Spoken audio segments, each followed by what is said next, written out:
மாவட்டம் அணைக்கட்டு சட்டமன்ற தொகுதிக்கு உட்பட்டு விடுதலை சிறுத்தைகள் கட்சி சார்பில் மாவட்ட ஆட்சியரிடம் வேலூர் மாவட்ட செயலாளர் கோட்டி கோவிந்தன் அவர்கள் தலைமையில் ஆட்சியரிடம் மனு அளிக்கப்பட்டது. வேலூர் மாவட்டத்திற்கு உட்பட்டு மேட்டிடையம்பட்டி மயான சாலை சுற்று சுவர் அமைத்தல் ஆழ்துளை கிணறு அமைத்து தர வேண்டி மாவட்ட ஆட்சியரிடம் மனு அளிக்கப்பட்டது. மேற்படி பாகாயம் மேட்டிடையம்பட்டி ரோடு இன் கே நகர், எம்ஜிஆர் நகர், அம்பேத்கர் நகர், மாங்காய் தோப்பு கல்லறை மற்றும் சுற்றியுள்ள பகுதியில் வாழும் மக்கள் பயன்படுத்தும் மயானத்தை சாலை வசதி இல்லாத காரணத்தால் நீண்ட காலம் பெரும் அவதிக்குள்ளாகி வருகின்றனர். மக்களின் அடிப்படை வசதிகளில் ஒன்றான மயான பாதையை சீர் செய்து சாலை வசதி ஏற்படுத்தி மயான பகுதிக்கு சுற்றுச்சுவர் அமைத்து அங்கு ஆழ்துளை கிணறு போட்டு சிண்டேஸ் அமைத்து தருமாறு இந்த பகுதி மக்களின் நீண்ட நாள் கோரிக்கையை உடனடியாக செய்து தருமாறு பொதுமக்கள் அனைவரும் மாவட்ட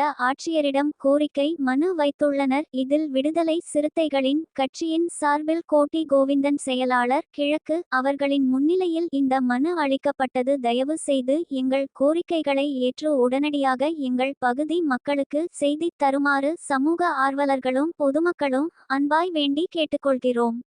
எஸ். துரைராஜ், தினக்குரல் மாவட்ட செய்தி.